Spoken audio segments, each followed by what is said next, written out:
తుమ్మిడిహెట్టి ప్రాజెక్టుపై ఉమ్మడి ఆదిలాబాద్ ఇన్ఛార్జ్ మంత్రి జూపల్లి కృష్ణారావు గురువారం డాక్టర్ బిఆర్ అంబేద్కర్ సచివాలయంలో సమీక్షా సమావేశం నిర్వహించారు.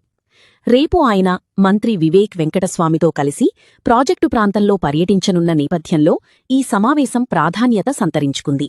ఇచ్చిన పూర్వాపరాలు, ప్రస్తుత పరిస్థితి, ఉమ్మడి ఆదిలాబాద్ జిల్లాలోని ఆయకట్టుకు చేకూరే ప్రయోజనాలపై మంత్రి అధికారులతో సుదీర్ఘంగా చర్చించారు.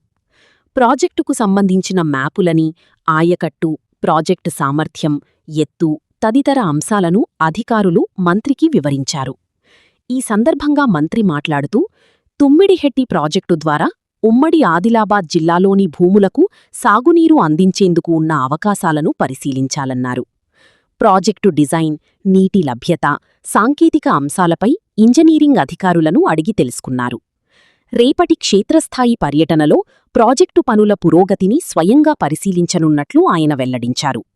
జిల్లా రైతాంగానికి మేలు చేకూర్చేలా ప్రాజెక్టును ముందుకు తీసుకెళ్లడమే ప్రభుత్వ ఉద్దేశమని స్పష్టం చేశారు.